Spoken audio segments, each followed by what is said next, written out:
Kita lanjut bahas BTTH Season 5 Part 8. Oke lah, gak usah banyak Mang Ming. Kita langsung masuk aja ke pembahasan.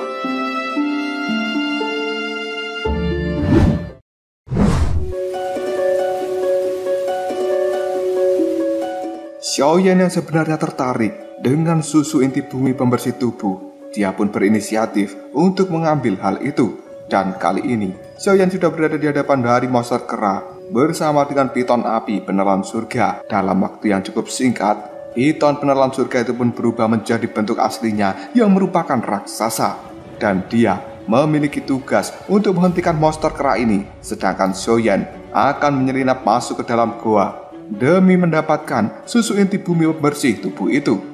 Xiaoyan pun menjalankan rencananya dan dia melewati lorong-lorong yang dikejar oleh monster kera itu.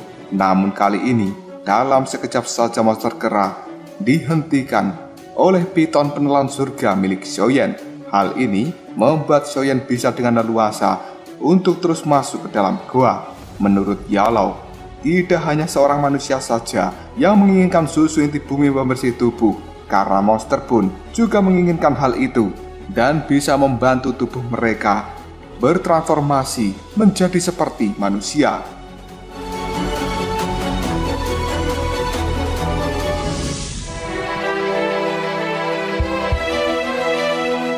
Sesampainya di dalam, Xiaoyan tidak melihat adanya susu inti bumi pembersih tubuh. Dia pun mulai mencari, namun tidak menemukannya dan kemungkinan disembunyikan oleh monster kera itu. Xiaoyan kemudian memukul tanah hingga akhirnya dia menemukan sebuah lubang. Dan Xiaoyan mulai masuk ke dalamnya, lalu menemukan sebuah ruangan di bawah tanah ini. Dari bawah tanah, Xiaoyan mendengarkan pertarungan antara monster kera dengan piton penelan surga. Dan di tempat tersebut, Xiaoyan juga menemukan sebuah batu yang terdapat tetesan air. Hal tersebut membuat Xiaoyan mengira bahwa itulah susu inti bumi pembersih tubuh yang dimaksud. Namun menurut Yalao, itu memang susu inti bumi pembersih tubuh dalam tingkat yang kecil. Sementara susu inti bumi pembersih tubuh yang benar-benar murni terdapat di bagian tengah dari batu besar. Xiaoyan kemudian terbang ke atas dan ditunjukkan bahwa di tempat ini merupakan terdapatnya susu inti bumi pembersih tubuh yang sebenarnya.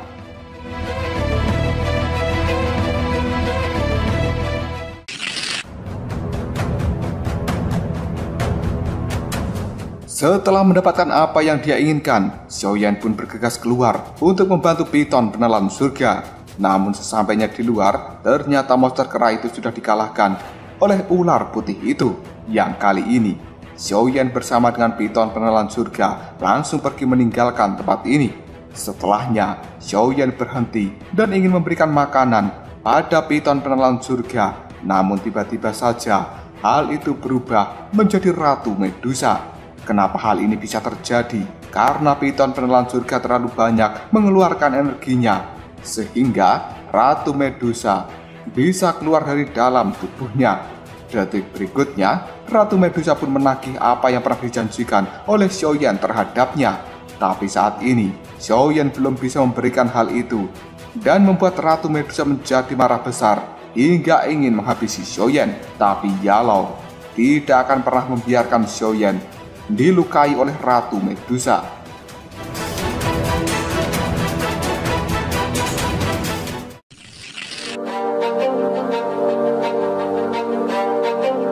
Yalao pada saat ini berusaha untuk membujuk Ratu Medusa dan menawarkan kembali jika Ratu Medusa ingin mendapatkan obat dari Xiaoyan, maka dia harus membantu Xiaoyan selama 1 tahun. Jika Xiaoyan tidak menepati janjinya, maka Ratu Medusa boleh melakukan apapun terhadap Xiaoyan. Awalnya, sang Ratu Ular itu tidak menyetujuinya dan dia pun mengeluarkan tekniknya lalu beradu dengan Yalao. Sementara piton penelan surga di dalam tubuh Ratu Medusa juga ikut memberikan pemberontakan terhadap sang Ratu Ular itu. Dan hal ini membuat Ratu Medusa pada akhirnya menyetujui apa yang diminta oleh Yalao dan dia pun kembali masuk ke dalam tubuh piton penelan surga.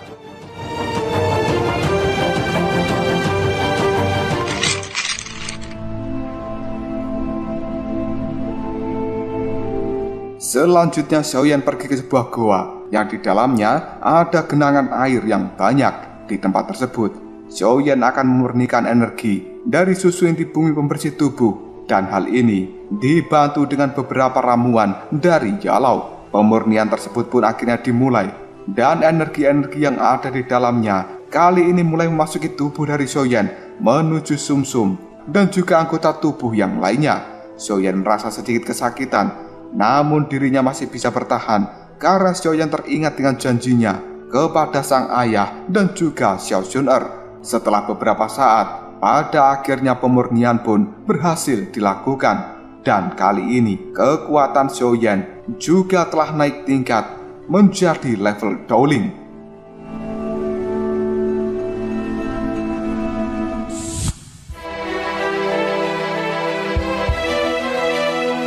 Xiaoyan kemudian bergegas untuk kembali ke akademi bagian dalam, yang saat ini di tempat itu sedang terjadi pertarungan antara Gerbang Pan dengan Geng Putih, di mana kali ini Geng Putih diwakili oleh ketua mereka yaitu Bai Cheng, sedangkan Gerbang Pan diwakili oleh Wu Hao.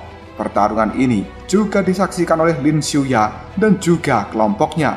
Namun kekuatan dari Bai Cheng ternyata lebih kuat daripada Wu Hao. Hal itu membuat Xiao Xuner pada akhirnya harus turun tangan sendiri untuk menggantikan Wu Hao. Ketika Bai Cheng ingin melawan Xiao Xuner, Xiaoyan pun datang tepat waktu dan menyelamatkan kekasihnya, sehingga pertarungan ini berakhir dengan pertarungan antara Bai Cheng dengan Xiaoyan.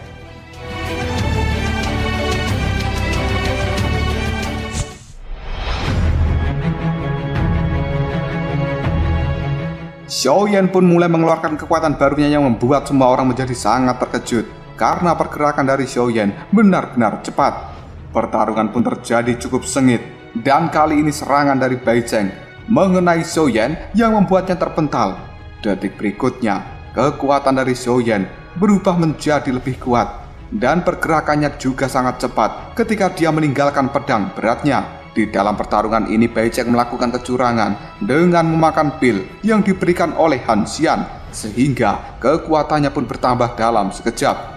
Karena merasa tidak adil, akhirnya Xiaoyan juga memakan pil kekuatan naga yang dia murnikan ketika melawan Han Xian saat itu. Xiaoyan saat ini berhasil merebut senjata milik Bai Cheng dan kemudian membuangnya. Keduanya sekarang sama-sama bertarung tanpa senjata. Pertarungan ini pun terus berlanjut. Xiaoyan mulai mengeluarkan naga di dalam tubuhnya, dan dia pun dapat mengalahkan Bai Cheng serta menghancurkan armor Dogi yang telah dibentuk. Lin Xiuya cukup terkesima dengan apa yang dilakukan Xiaoyan saat ini, dan Han Yue mengatakan bahwa Xiaoyan mulai hari ini secara otomatis akan menggantikan Bai Cheng di dalam daftar murid teratas.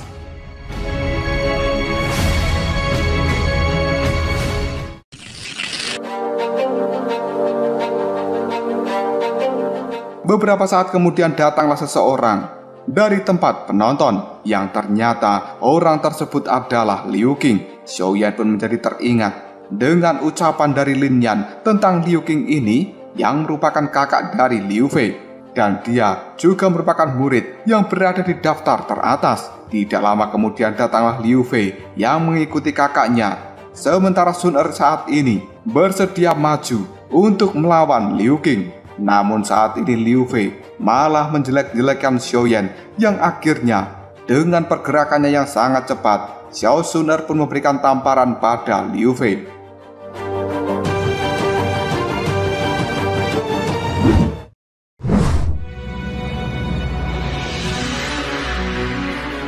Dikarenakan suasana semakin memanas, hal ini membuat Lin Xiuya dan juga yang lainnya ikut turun ke arena pertarungan. Detik berikutnya, Lin Xiuya pun menghampiri Xiaoyan dan juga Xiao Xuner. Hal ini membuat banyak orang bertanya-tanya kenapa Lin Xiuya terlihat akrab dengan seorang Xiaoyan. Selanjutnya Lin Xiuya mengatakan kepada Liu Qing agar tidak melakukan pertarungan dengan Xiaoyan hari ini, karena Xiaoyan baru saja melakukan pertarungan besar melawan Bai Cheng. Ucapan dari Lin Xiuya itu disetujui oleh Liu Qing, dan dia akan menunggu Xiaoyan di dalam turnamen peringkat atas 1 bulan lagi. Xiaoyan, Lin Xiuya, dan juga yang lainnya pun pergi dari tempat ini karena mereka harus kembali ke tempat masing-masing. Xiaoyan masih tidak menyangka jika dirinya hari ini akan bisa mengikuti turnamen tingkat atas. Karena Xiaoyan sudah mengalahkan Bai Cheng dan otomatis dia akan menggantikan posisinya. Dikarenakan Bai Cheng merupakan seseorang yang berada di peringkat 34, maka Xiaoyan saat ini juga langsung menempati posisi itu. Sebenarnya hal ini membuat Xiaoyan masih tidak puas. Namun untuk bisa mendapatkan peringkat seperti itu bukanlah sesuatu yang mudah didapatkan. Karena daftar teratas di Akademi Dalam ini adalah tempat para jenius yang telah berkumpul.